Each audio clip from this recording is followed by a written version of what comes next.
आदरणीय बंधुओं, माताओं व मेरी प्यारी बहनों, राधे राधे। आप सभी का हमारे YouTube चैनल जीवन की धारा पर बहुत बहुत स्वागत है। बंधुओं, आज हम इस वीडियो में लक्ष्मी जी की कथा सुनेंगे, जिसे सुनने सुनाने से घर परिवार पर भगवान श्री हरि नारायण व माँ लक्ष्मी की कृपा सदा बनी रहती है। कथा सुनने के बाद यदि आप हमारे चैनल पर नए हैं तो कृपया हमारे चैनल को सब्सक्राइब करें, बेल आइकन को प्रेस करें ताकि हमारी वीडियो के नोटिफिकेशन सबसे पहले आप तक पहुंचे। वीडियो को शेयर व लाइक भी जरूर करें। कथा के अनुसार एक बार भगवान विष्णु ने देवी लक्ष्मी से कहा, लोगों में कितनी भक्ति बढ़ गई है, वे सारा दिन नारायण नारायण करते रहते हैं। देवी लक्ष्मी बोली, प्रभु वह आपको पाने के लिए नहीं बल्कि मुझे पाने के लिए ऐसा करते हैं। यदि विश्वास ना हो तो परीक्षा हो जाए। भगवान ने एक ब्राह्मण का रूप धरा, एक गांव में पहुँचे और जाकर एक घर का द्वार खटखटाया। एक यजमान बाहर निकला, पूछा, कौन हो, क्या चाहिए? ब्राह्मण वेशधारी भगवान बोले, मैं एक कथावाचक हूँ, तुम्हारे गांव में कथा करना चाहता हूँ। यजमान बोला, ठीक है महाराज, जब तक कथा होगी आप मेरे घर में रहना। गांव के लोग इकट्ठे हुए, सब तैयारी कर दी और कथा शुरू हो गई। भगवान स्वयं कथा कर रहे थे, इसलिए धीरे धीरे कथा में भीड़ बढ़ने लगी। उधर दूसरी तरफ लक्ष्मी जी ने सोचा, चलकर देखना चाहिए कि क्या हो रहा है। माता ने एक बूढ़ी ब्राह्मणी का रूप धरा और गांव में पहुंच गई। माता ने देखा एक स्त्री घर का द्वार बंद कर कहीं जा रही है। माता ने उससे जल मांगा। वह कहने लगी, मुझे कथा में जाना है, देर हो रही है। देवी लक्ष्मी बोली, प्यासी हूँ, थोड़ा जल पिला दो, फिर चली जाना। इस बार स्त्री ने द्वार खोला, लोटा भर जल लाई और ब्राह्मणी रूपधारी माता लक्ष्मी को दे दिया। माता ने जल पिया और लोटा वापस कर दिया। जैसे ही उस स्त्री ने लोटे को हाथ में लिया तो देखा वह तो सोने का हो गया है। वह बहुत हैरान हुई कि लोटा जब दिया था तो स्टील का था, वापस लिया तो सोने का हो गया। ये तो कोई चमत्कारिक माता जी हैं।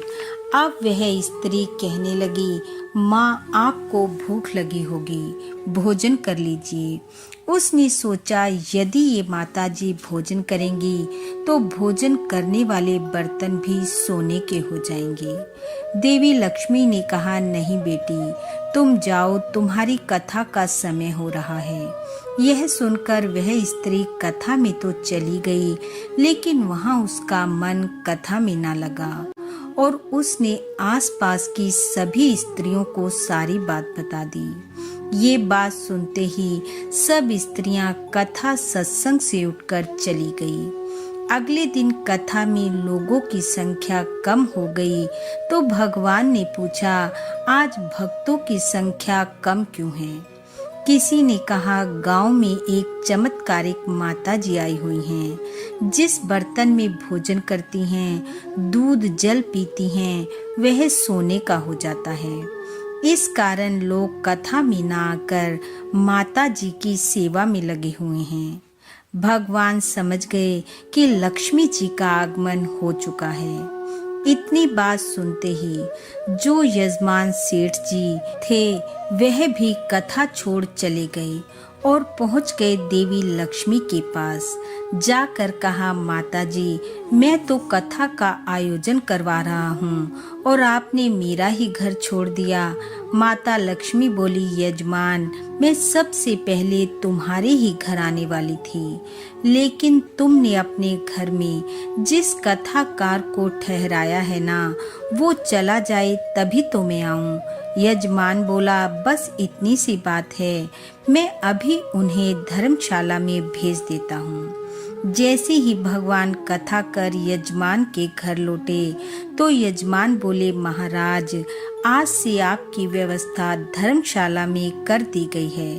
भगवान कहने लगे, अभी तो कथा के 3 दिन शेष हैं, यहीं रहने दो। यजमान कहने लगा, नहीं महाराज, आपको जाना होगा, मेरे घर कोई मेहमान आने वाला है।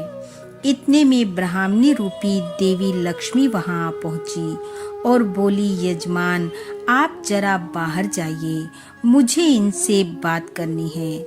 यजमान के जाते ही देवी लक्ष्मी भगवान से कहने लगी, प्रभु अब तो मान गए ना। भगवान बोले, हाँ लक्ष्मी, तुम्हारा प्रभाव तो है, लेकिन एक बात तुमको भी मेरी माननी पड़ेगी कि तुम तब यहाँ आई जब संत के रूप में मैं यहाँ आया। अतः हे देवी, संत जहाँ कथा करेंगे वहाँ तुम्हारा निवास अवश्य होगा।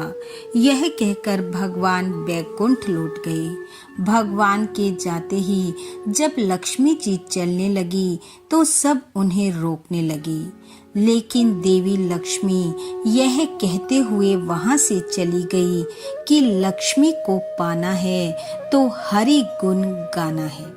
बोलो लक्ष्मी पति श्री हरि नारायण की जय। बोलो भगवान विष्णु की जय। बंधु, भगवान श्री हरि व मां लक्ष्मी की कृपा आप व आपके परिवार पर सदैव बनी रहे। आपका घर आंगन खुशियों से महकता रहे। इन्हीं शुभकामनाओं के साथ आप सबका बहुत बहुत धन्यवाद। राधे राधे।